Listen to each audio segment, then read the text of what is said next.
para escuchar de cada uno de ellos sus análisis, sus observaciones en relación al discurso de rendición de cuentas del presidente Luis Abinader el día de ayer, así como también, por supuesto, al momento político y electoral que estamos asistiendo en medio del primer llamado a elecciones municipales y del llamado a las elecciones legislativas y presidenciales. Para eso vamos a continuar con más. Tenemos la presencia de la licenciada Gloria Reyes, que todo el mundo conoce en su condición de dirigir el programa Supérate, así como también todos los temas de políticas sociales del gobierno, pero también no podemos olvidar, Gloria es un importante activo político de su partido, el PRM, del cual fue legisladora y del cual, como ella gusta de decir, conocimos siendo una banderada de temas comunitarios cuando la entrevistábamos jovencita, ahora aquí y en Fidelity, hace 2 añitos atrás, pocos, pero ahí estamos.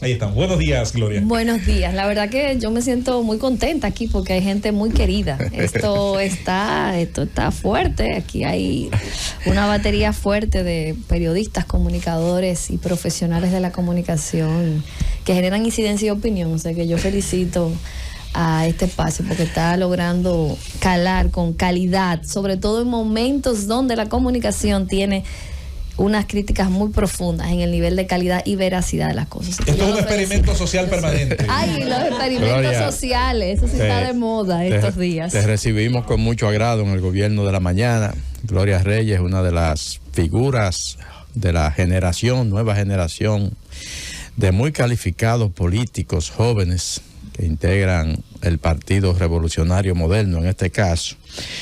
Gloria, el presidente habló ayer, ahí le vimos a usted sentada en el escenario. Hay hoy críticas, sobre todo por parte de la oposición, al discurso presidencial. Por ejemplo, acaba de pasar por esta mesa, antes que usted, el vocero del Partido de la Liberación Dominicana, Roberto Rodríguez Marchena, y él dijo que el discurso del presidente solo se trató de números, de cifras y de abrumar a la población, de atontar, dijo él, a la población con una cantidad de porcentajes y de números. Atontar a la población, dice Marchena, que fue lo que hizo el presidente ayer.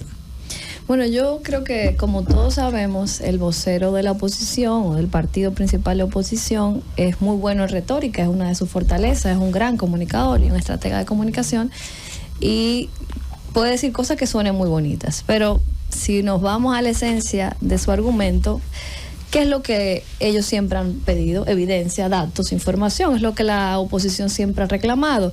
El día de ayer el presidente presentó un informe completo, detallado, con estadísticas, datos de insumos nacionales, de informes nacionales, pero también internacionales. Entonces, ¿cuáles son las evidencias que requiere la oposición para sentirse conforme con lo que ha estado haciendo este gobierno? Creo que indicadores como el que recientemente ha presentado el Ministerio de Economía en su Comité de Pobreza, donde refleja una reducción de 4.7 puntos porcentuales de la pobreza monetaria en República Dominicana, es uno de los principales indicadores de que las medidas que ha tomado el gobierno en los últimos años, a pesar del contexto, porque también hay que evaluar en qué momento es que ha pasado todo esto, a pesar de ese contexto tan complejo, ha permitido que la pobreza se reduzca en la República Dominicana. Es lo que siempre se le pide a un gobierno, cómo hace para reducir la pobreza, y ya comenzamos ese camino, esa ruta. Y el presidente lo ha dicho, hemos avanzado mucho, pero queremos seguir avanzando más. No estamos conformes con lo que se ha logrado, pero hay que explicarlo, hay que detallarlo, y la gente tiene que entender con minuciosidad y con ese contenido, como él lo pudo explicar de manera muy didáctica ayer, cuáles son esos avances que se han tenido, no solo en el 2023, sino esta siendo su última rendición de este primer periodo, lo que ha sido estos 4 años de gobierno. Sí, hablando de eso, Gloria, de las estadísticas precisamente del presidente, aquí mismo se evidencia de la reseña que dijo el presidente de la reducción de la pobreza monetaria, dijo de 25.8, o así lo reseña, a 23. Tú hablas de un 4%. No, sí, yo te voy a explicar por qué. Porque él hizo un análisis del 2019. Yo comprendo, yo comprendo. Dice en el 2023, estoy leyendo la reseña. Sí, y realmente él conozco cómo se hace el índice, y más aquí que se hace lineal, simplemente de gasto de los hogares monto de la canasta. Porque monto es pobreza de la canasta monetaria. que está muy por debajo, la pobreza monetaria, que está muy por debajo, calculado por el gobierno. Parece ser que ustedes tienen un gran problema de estadística. Se contradicen sus propias estadísticas. Estuvo antes que tú, el viernes estuvo aquí Peña Guava. Intentamos que no hablara, pero parece que eso no es el fuerte de esos temas de estadística. ¿Por qué esas diferencias entre las estadísticas oficiales, la que mandan los... Yo te la voy a explicar ahora. Ajá. No hay diferencias. No. El dato que yo te acabo de dar es la comparación de 2022 versus 2023. Eso es lo que dice esto Hay aquí. que leerse el informe, que yo sé que Sí, tú lo leíste, yo lo porque leí yo muy sé que bien. tú eres una mujer que te Yo lo dedicas leí a muy estudiar bien. para poder opinar. sé que el porque te indicador conozco. lo hace el MEPIP también. El indicador es de 2022, que era 27.7 la pobreza en 2022 a 2023. En el discurso del presidente, el presidente hace alusión a la comparación del 2019, prepandemia, con el 2023. El presidente Son periodos Luis Abinader, diferentes, perdón, simplemente. te digo, para que veas que entonces está más reseñado. El presidente Luis Abinader dijo que la pobreza monetaria a nivel nacional ha disminuido de 25.8 en el 2020 al 23% en el 2023. Sí, está mal lo que reseñado. indica El exacto. discurso, el que puso atención ayer sabe. Porque era y la él estaba haciendo 2010, 4 es lo que años. quiere decir es que a pesar de que estamos en una condición post-crisis, logramos bajar por debajo de los tiempos de prepandemia. O sea, lo importante de este logro para el país es que los indicadores nuestros ya están por debajo de lo que teníamos antes de la pandemia. Eso es lo que el presidente destaca. O sea, no hay ninguna diferencia en lo que ha sido las estadísticas. Lo que hay que saber en qué periodo tú la señalas. Yo la señalo del 22 al 23 porque año son móvil, 4.7%, y eso es un número importante. Eso no es cualquier cosa. Y además debo destacar que no es que el gobierno está bajándose el listón para hacer esta medición. No, nosotros actualizamos la línea de pobreza el año pasado. O sea, que de 18,000 pesos, que era la línea tope para evaluar el ingreso de la canasta básica, se subió a 22,140 pesos. O sea, nosotros nos pusimos aún más alto el requisito para medir pobreza. Y esa línea actualizada, con esa línea actualizada de 2022, es que se tiene este indicador de pobreza monetaria. Claro, hay opiniones también en la academia respecto a si es pobreza monetaria que debemos solo medir. Y ya eso es un tema de país que tenemos que evaluar también. Claro, la pobreza multidimensional. Claro. Y yo también estoy de acuerdo. Pero el indicador que está oficial, que siempre se ha utilizado como referencia en el Comité de Pobreza, es el de pobreza monetaria. Y con ese es el que hemos trabajado. El Ministerio de Economía y el Comité está trabajando junto al SUBEN con otros indicadores de pobreza, sobre todo para medir la pobreza, que es pobreza multidimensional para las personas que pueden entrar a los programas sociales, y eso es parte de la transformación que estamos teniendo en toda la parte del sector social. Sí, Gloria, ¿cómo evalúas tú la actitud asumida por el Partido de la Liberación Dominicana en el día de ayer, que decidieron, como una forma de protesta, retirarse del salón de la Asamblea, en la que el presidente de la República pronunció la rendición de cuentas? Bueno, yo te digo, nosotros fuimos oposición y jugamos nuestro rol. La oposición está jugando su rol, y también en eso tenemos que ser tolerantes como gobierno. La oposición usa las armas que tiene y las herramientas que tiene. Yo no creo que eso haya que darle mucha explicación ni mucha opinión. Esa es la manera en la que como oposición se actúa, y nosotros fuimos oposición también. Yo era diputada, o sea que yo no puedo opinar, y en algunos momentos no nos retiramos, pero no asistimos. Quizás lo poco elegante es como que parate en medio, pero al final es el rol de la oposición, señor, y aquí también tenemos que saber que esta es una sociedad que tiene pensamientos diferentes. O sea, no podemos pensar que la razón la tiene el gobierno siempre. Hay cosas que nosotros también tenemos que permitir que pasen y dejarla tranquila y no opina todo, porque también y todo, o sea, hay que dejar un poquito de escape. Qué bueno de verdad que sí, ojalá, y una buena reflexión, porque y envío una señal de muchos niveles de tolerancia. Mira, Gloria, a mí me gustaría, en marco de esa reflexión sobre el tema de la reducción de la pobreza monetaria, porque no tengo por qué cuestionarla, porque obviamente eso se hace en base a indicadores y a parámetros, pero hay un tema que tiene que ver mucho con el poder adquisitivo de la moneda. Y a mí me gustaría conocer entonces por qué ese contraste tan grande entre esa reducción de la pobreza monetaria, que se supone que cuando tú reduces el nivel de pobreza es porque tú tienes mayor nivel de capacidad de compra, hay mayor nivel de capacidad de adquirir bienes, de adquirir servicios, de adquirir alimentos. Sin embargo, cuando tú vas a la realidad, que te va al mercado, te va a los supermercados, habla con la gente se queja tanto. Y es un indicador como este que se acaba de dar, contrasta mucho de que el gobierno, a pesar de haber bajado la pobreza monetaria, haya tenido que invertir tantos recursos de diciembre a acá, entregándole dinero a gente que se supone que estaban en el umbral de la pobreza, porque estamos hablando de un 25%. Entonces, a veces ese tipo de cosas como que yo no entiendo. Así tú me puedes explicar esa partecita. Yo te voy a explicar con mucho detalle. Lo primero que hay que precisar es que el gobierno desde diciembre no ha entregado subsidios nuevos.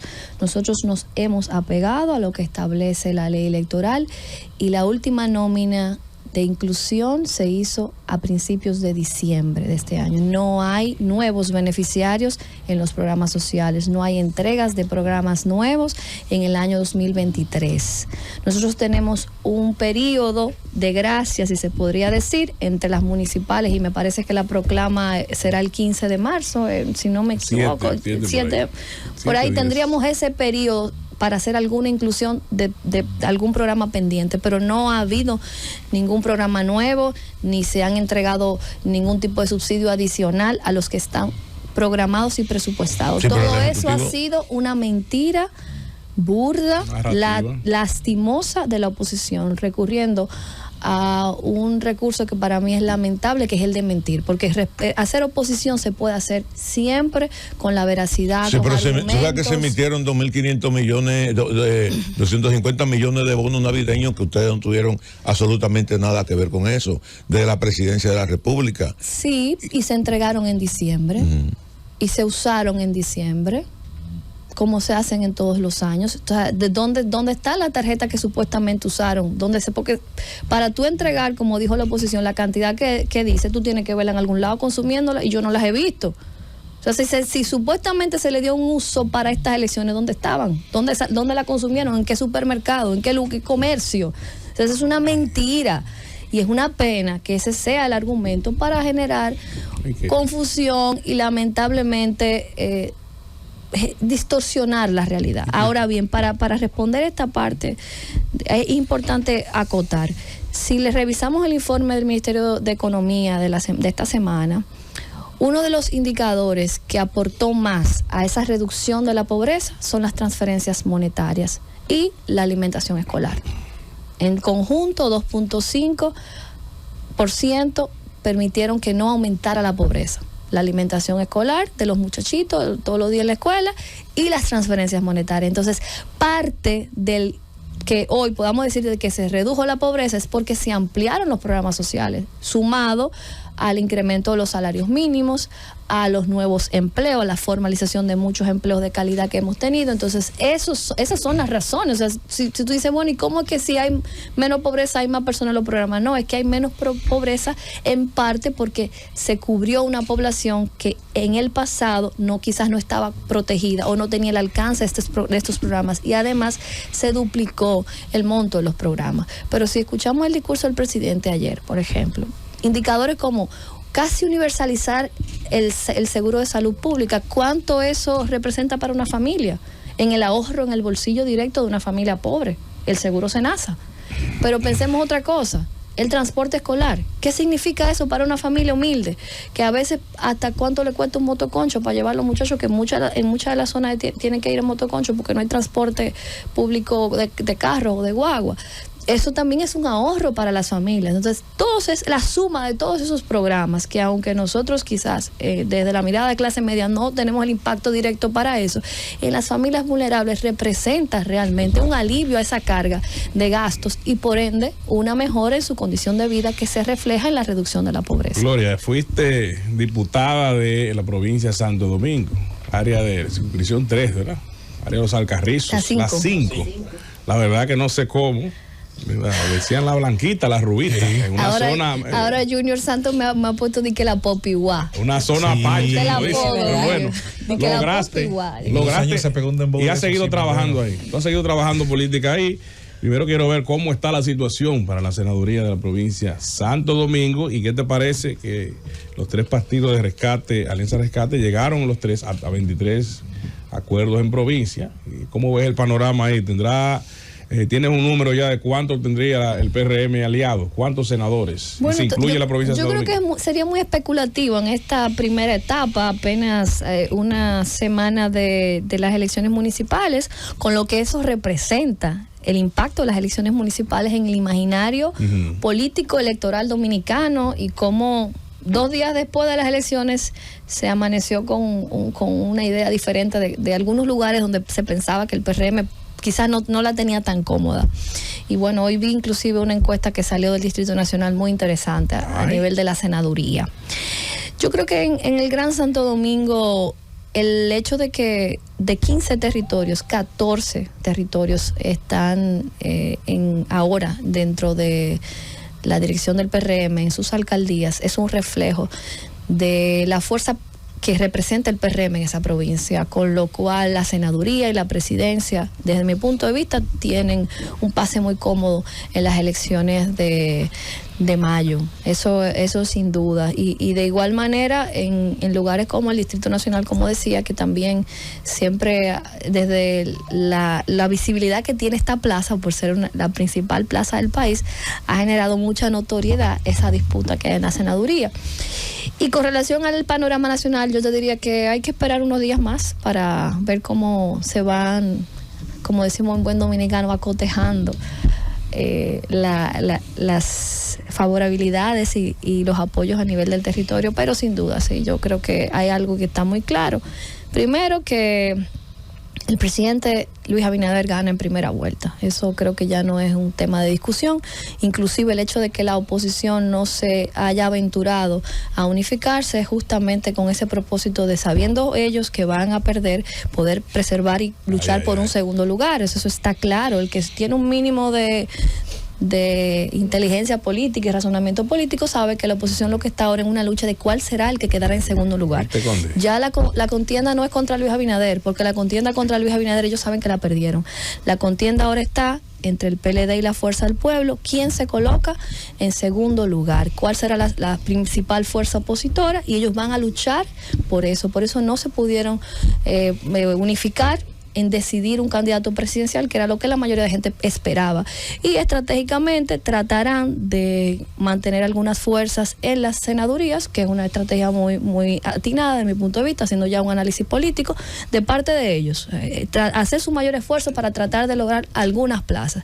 Pero sin duda, al día de hoy, la oposición está clara de que el presidente Luis Abinader gana en primera vuelta, y ellos están en esa disputa de quién quedará en segundo lugar como principal fuerza opositora. Gloria, mira, yo quiero volver un poco hacia los índices de reducción de la pobreza monetaria. Como bien señalaba mi compañera Susana, esto se mide de manera muy lineal, es decir, es en función de lo que ingresa un hogar versus lo que consume, es decir, principalmente lo que tiene que ver con los productos básicos, de la canasta, cuántas veces puede comer al día, etcétera. Entonces, si esos índices han bajado precisamente por la ayuda social del gobierno a través de la tarjeta Supérate, no estaríamos nosotros en una burbuja, porque se supone que los índices de pobreza monetaria deben bajar en función de la capacidad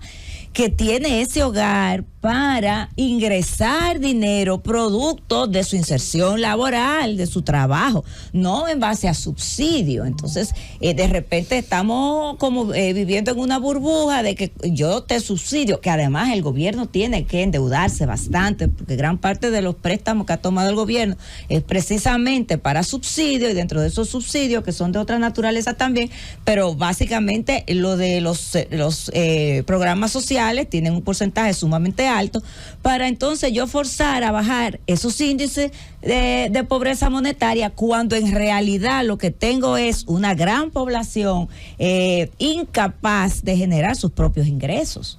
Mira, precisamente por esa inquietud que tú expresas es que el programa Supérate en este tramo de este gobierno ha fortalecido todo lo que tiene que ver con el acompañamiento familiar y no solo se ha quedado en las transferencias. Lo que pasa es que lo de las transferencias es lo que vende más, es lo más visible y lo que la gente nota. Al margen de que yo tengo 3 años diciendo de que nosotros en 3 años hemos capacitado 252,000 personas participantes de los programas, 252,000, vamos a decirlo con un dato preciso, 252,000 personas han salido de los programas de formación técnico profesional de Supérate con Infotep, por ponerte un dato. ¿Y cuántos están insertados en el mercado laboral? No, pero ¿O tienen emprendimiento? Te voy diciendo. Tenemos de esos egresados, cerca del 30% se van a temas de emprendimiento, que es lo quizá más fácil para crear medios de vida en las familias, en las comunidades. Nosotros hemos desarrollado programas especializados para el emprendimiento, como es el Super Emprendedoras, que todos los años graduamos entre 500 a 1.500 mujeres de este programa de formación para el emprendimiento, que es un acompañamiento especializado que las apoya y la vincula al desarrollo de medios de vida y de emprendimientos formales, porque algo que nosotros sí identificamos en los programas sociales era que profundizaban la informalidad. Se capacitaba a una mujer para que tuviera un salón de belleza, pero ¿dónde? En su casa. Teníamos una mujer que se preparaba para hacer cocina y hacía catering o vendía comida desde su casa. Nosotros logramos un acuerdo con ONAPI para formalizar y registrar la marca con un descuento de un 50% a cada una de estas emprendedoras. Y yo te puedo citar el caso de Suheidi Castillo, que es una emprendedora de San Pedro de Macorís, egresada de este programa.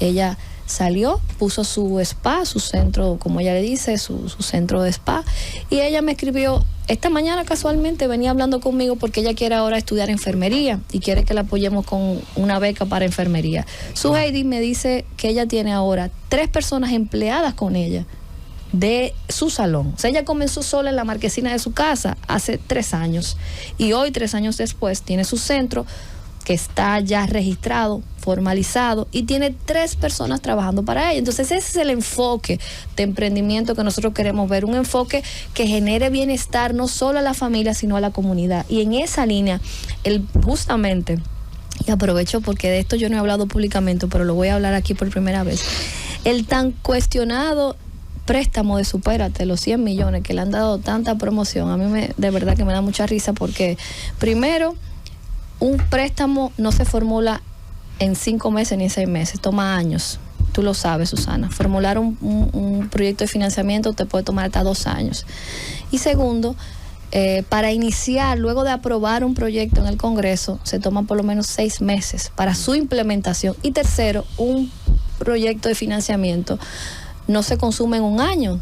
Normalmente tienen una vida de 4 a 5 años. Entonces, la oposición usó el argumento de que eso era para campaña.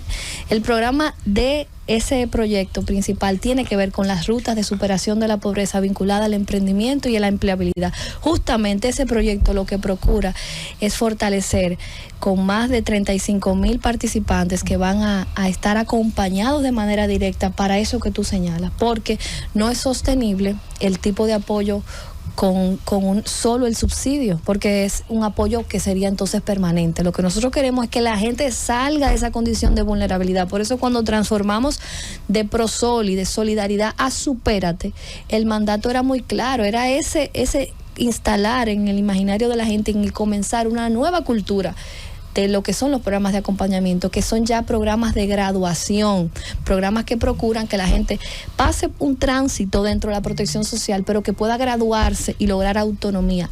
Claro, hay familias Gloria, pero que no van a poder salir. Perdóname que te interrumpa, pero hay que ser honesto y hay que ser justo. Es decir, esa visión no se impregnó ahora a partir del 20. Esos programas sociales se trabajaban con esa visión desde que se iniciaron. No desde que se iniciaron. Bueno, sí, desde el 2012. porque recuérdate que eran dos programas diferentes que luego se unificaron.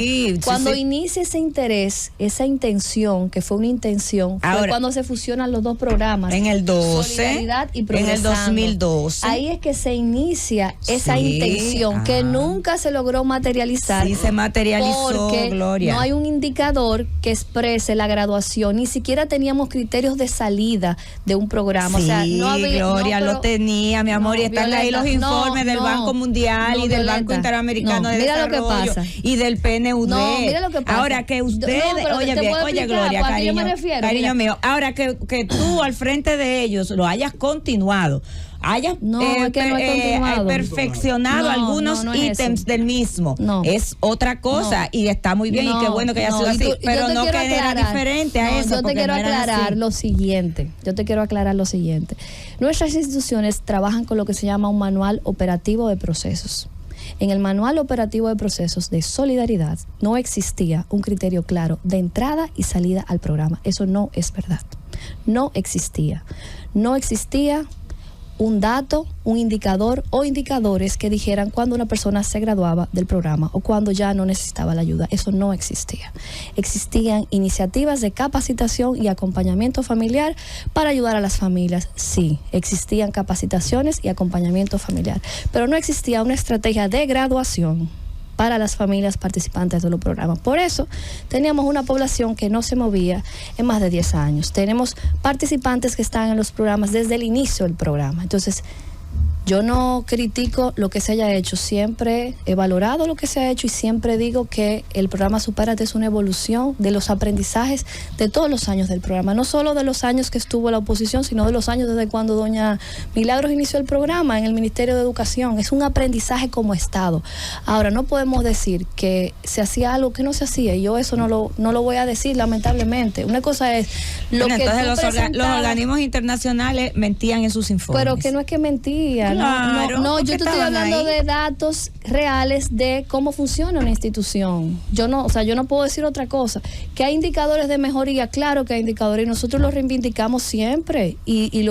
Por ejemplo, Manos Dominicanas. Es una línea que nosotros hemos potenciado y es una línea que se creó en la gestión pasada y nosotros de manera institucional que hemos hecho mejorado esa marca y se ha internacionalizado y eso es una apuesta importante que ha tenido el gobierno. Ahora, la transformación de Supérate no fue de nombre, la transformación de Supérate fue de visión, fue de procesos y fue de estrategia realmente, porque existía una visión de la pobreza asistencialista y paternalista.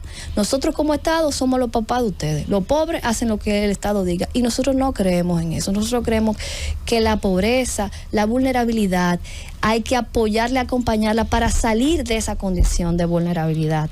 Y no solo eso, sino que los pobres o las personas que viven en marginalidad son bien inteligentes y nosotros debemos de dejar de tratarlo como si fueran los hijos del Estado y que el Estado tiene que decirle lo que tiene que hacer. Por eso se está construyendo autonomía en las familias y ese es el principal cambio de visión que tiene el programa. Autonomía. Que se entienda con claridad que estos programas acompañan y apoyan en un proceso de transición y de superación. Claro, que han tenido que aumentarse. ¿Por qué? Porque estamos en un contexto especial, hemos tenido 3 años de crisis y crisis y crisis. ¿Y cómo hacemos? ¿Dejamos a la población abandonada? Porque hay que decir que no estamos invirtiendo en eso, porque si decimos que si estamos invirtiendo más en programas sociales porque somos más pobres, no, es parte justamente de esa estrategia de atender la coyuntura. ¿La coyuntura cuál era? Los temas de crisis global, el crisis post-pandemia. Ahora, ¿cuál es la visión a largo plazo? Trabajar para acompañar y que esa gente se pueda graduar. Nosotros hemos identificado cerca de 50,000 familias que ya no están dentro de los programas porque pudimos ver que tienen condiciones de vida que generan ingresos propios por encima de la línea de pobreza y ya no están en los hogares del programa. Antes, cuando ¿qué gobierno podía decir que graduaba una persona? Yo nunca vi, y tú me vas a corregir que tú dabas seguimiento, si se presentaba como un logro que personas salían del programa Solidaridad. Yo nunca los escuché. Gloria, Vamos con- Gloria,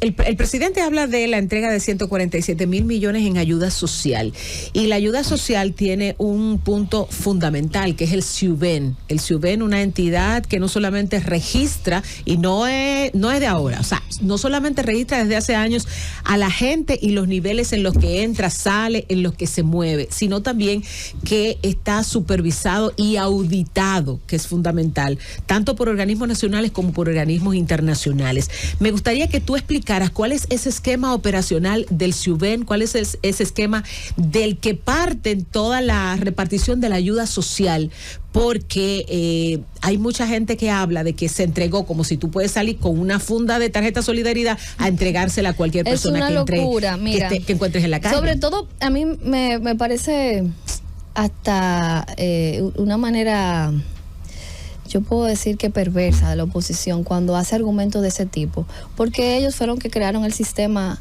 de trípode. Ellos saben cómo se entrega un programa de este tipo, o sea, saben que hay que tener un proceso donde el SIUVEN hace vamos a decir, la categorización, el registro, que eso va a la ADES, que es la administradora de subsidios, y que entonces es la ADES junto a las entidades bancarias las que entregan esas tarjetas. En el caso de Supérate, nuestro rol es esencialmente de acompañamiento a las familias. Nosotros no tenemos incidencia directa en la selección de las familias ni en su categorización, pero tampoco en la entrega de las tarjetas. O sea, yo nunca he visto una tarjeta de esa de manera en mi despacho. Eso no funciona así.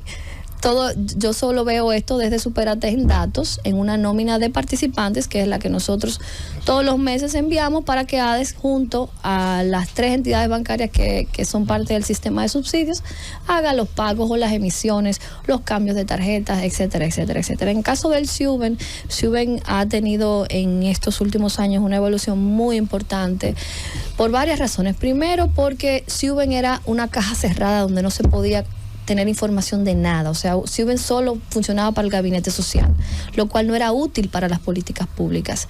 El registro social debe ser una herramienta de apoyo para la creación de políticas públicas para todo el gobierno, y así ha sido posible con esa visión de Open Data que está teniendo el SIUVEN, y sobre todo porque Jeffrey Lizardo, quien dirige, un economista de una gran reputación y una gran formación, ha entendido que esa información debe ser de uso para la toma de buenas decisiones, y el SIUVEN ya opera con una interoperabilidad con SENASA, por ejemplo. El SIUVEN se nutre de lo que nosotros llamamos cruce de data administrativa o de registros administrativos con la Tesorería Nacional, con la Superintendencia de Bancos. O sea, ya se ha convertido en un registro que de un 65% que tenía ya va por el 75% de la población registrada, y ahora pretende llegar antes de agosto al 85% de la población en sus registros, y que además ha procurado quizás otras modalidades para la actualización, porque cada vez que se hacía un barrido, como se le dice al censo que se hace casa a casa, es un costo altísimo para el Estado Dominicano. Entonces, las nuevas tecnologías, la inteligencia artificial que está usando SIUVEN para este tipo de registros, el tema de los levantamientos incluso con drones en las áreas para hacer levantamientos demográficos, y adicionalmente el autorregistro, que es la manera en que las personas también pueden registrar sus datos, está significando data actualizada con más celeridad, porque la gente se mueve mucho, cruce de información que nos permite actualización, lo que representa eficiencia y ahorro de recursos, Gloria, para el Estado Dominicano. Gloria, dice una frase de la literatura de superhéroes, que todo gran poder encarna una gran responsabilidad. El PRM tiene el poder ejecutivo, tiene mayoría en las cámaras, pretende renovarla o aumentarla, tiene el poder municipal, y no tendría excusa en los próximos años, de hecho tampoco creo que la tiene en la actualidad, para no haber dado pasos importantes, sobre todo en términos de reformas como llaman en la política mexicana, estructurales. No tendría la excusa, sobre todo si logra electoralmente lo que se propone, para dar pasos importantes tanto en el espacio municipal, que ahora lo domina por completo, como pudiera darlo en el espacio legislativo. Y tú dices, bueno, nos pasan los años sin lograr la aprobación de un código penal, nos pasan los años y hemos hablado de ley de agua, nos pasan los años y hemos hablado de los otros pactos.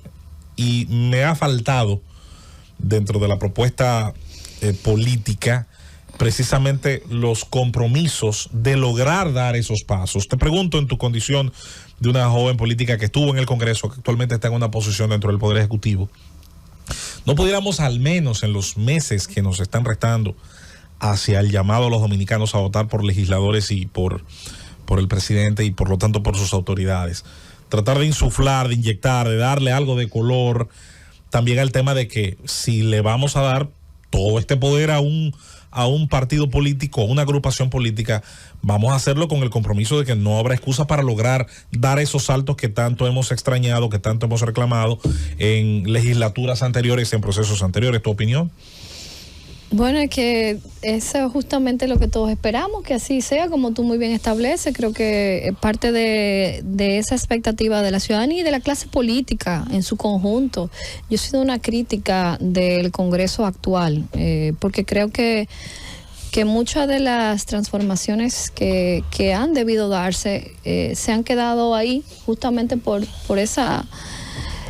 Yo no sé ni qué decirle, si falta de visión, falta de interés o qué del Congreso de poder empujar esas reformas y quizás de no priorizar el interés nacional. Yo sé que son momentos difíciles donde hay, bueno, ustedes van a tener una diputada pronto aquí que le va a tocar entrar a esa disputa. No es fácil la disputa del Congreso, los intereses, pero sí creo que la población se merece que este nuevo Congreso... Yo quiero que se baje en línea para la cosa importante. Asuma responsabilidad. Yo estoy de acuerdo contigo también, yo estoy de acuerdo contigo. Yo no puedo estar en desacuerdo porque es que yo fui legisladora.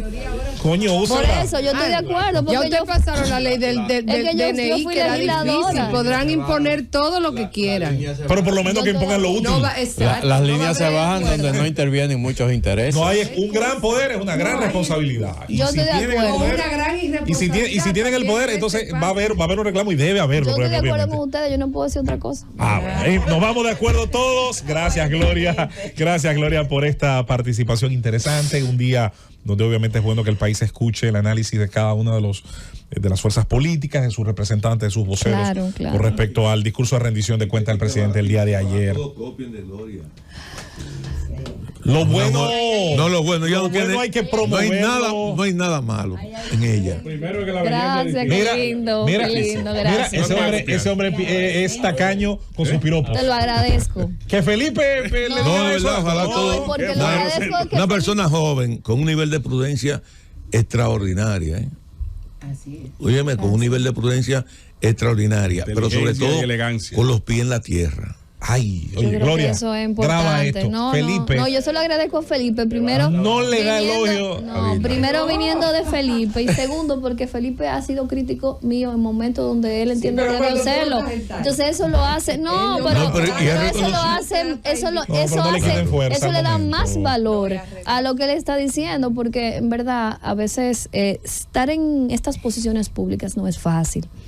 Hay cosas que son justas y cosas que no son injustas. Ahora, uno no se queja y no se puede victimizar, tú lo sabes. Los puestos tienen las dos cosas. Uno tiene que seguir adelante, compensaciones asumir y dar la cara, como en mi caso he tratado siempre, dar la cara y responder, y sobre todo a la ciudadanía, que es la que espera de uno como servidor público, que uno le explique las cosas, porque a veces hay desinformación o malinterpretación, y cuando uno se siente y lo explica, pues se entiende mejor y no hay que llegar al tema de personalizar las cosas. Así que yo agradezco, Felipe, mucho tu comentario y lo valoro mucho. Gracias, Gloria, por esta participación en el gobierno de la mañana. Un placer. A ustedes. Llévatelo, Cundo.